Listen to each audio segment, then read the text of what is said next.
Welcome to Reporter's Notebook, where we talk to the Washington Examiner's top journalists about the stories on their beats. I'm Jim Antle, and I'm joined today by Congressional reporter Samantha-Jo Roth. SJ, Democrats caught a big break in their efforts to retain the Senate. There's a Democratic senator in a red state who has decided to run for re-election rather than retire in 2024. Who is he? What are we talking about? Yeah, so this is Jon Tester. He's running for his fourth term. He's, fairly popular in the state of Montana. However, he has, had some very close races. So, this is a major target for Republicans. They're looking at this. It's a very red state. Trump won by, I think, like 16 points. So, it's been very favorable to Republicans. So the big question right now is, who are they going to put up to try and beat Jon Tester? Sure. And I think that is the big question mark at the moment. Yeah, talk a little bit about this Republican field, which is giving some Republicans nationally a little bit of concern.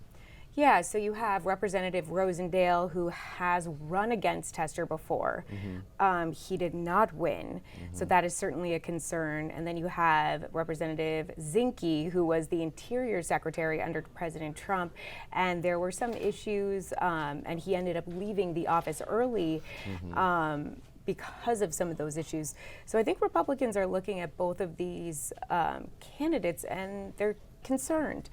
Jon Tester is someone who is, a very good campaigner. He connects really well with Montanans. And the other thing is he just really knows how to exploit personal issues in campaigns, as we've seen in the past.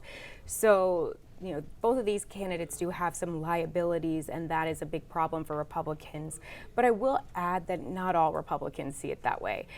Both of these members of Congress, there are only two of them in the state of Montana, so they've already had to win a large portion of votes. These are well-known people in the state of Montana. So I think that's certainly something that is worth weighing as, they're trying to potentially recruit some others, or whether they decide to just embrace two of these candidates. But I mean, that's been a problem for Republicans. It certainly was a problem last year when they failed to retake the Senate. And the hope is that the 2024 map is much better.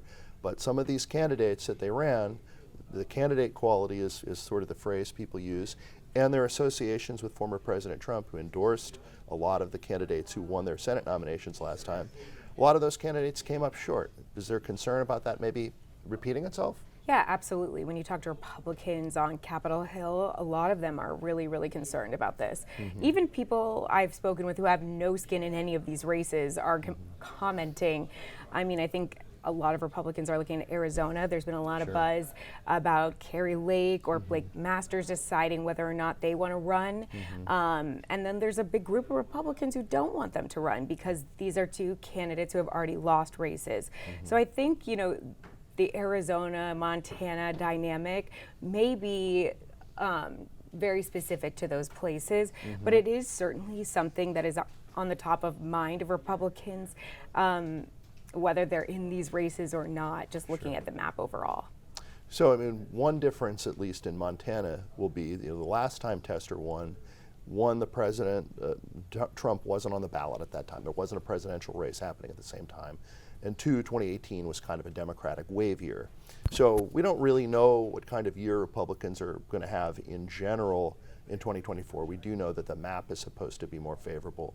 But Tester will be running at the same time. There will be a Republican at the top of the ticket that a lot of Montanans would presumably vote for. Yeah, and I think that should be really interesting to see. Jon Tester is someone who has run a lot of really tough races. There have been really close margins. So, I mean, the big question is there going to be a strong enough Republican who can beat him?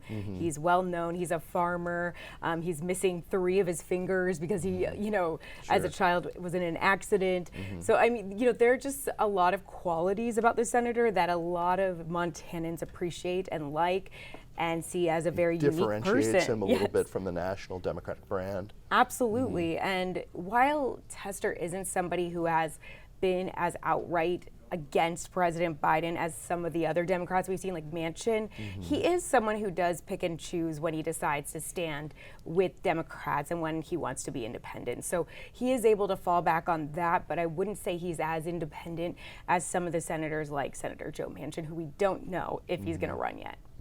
So Jon may be the tester of whether Democrats keep the Senate. Yeah, absolutely. Thank you, Samantha-Jo. Yeah.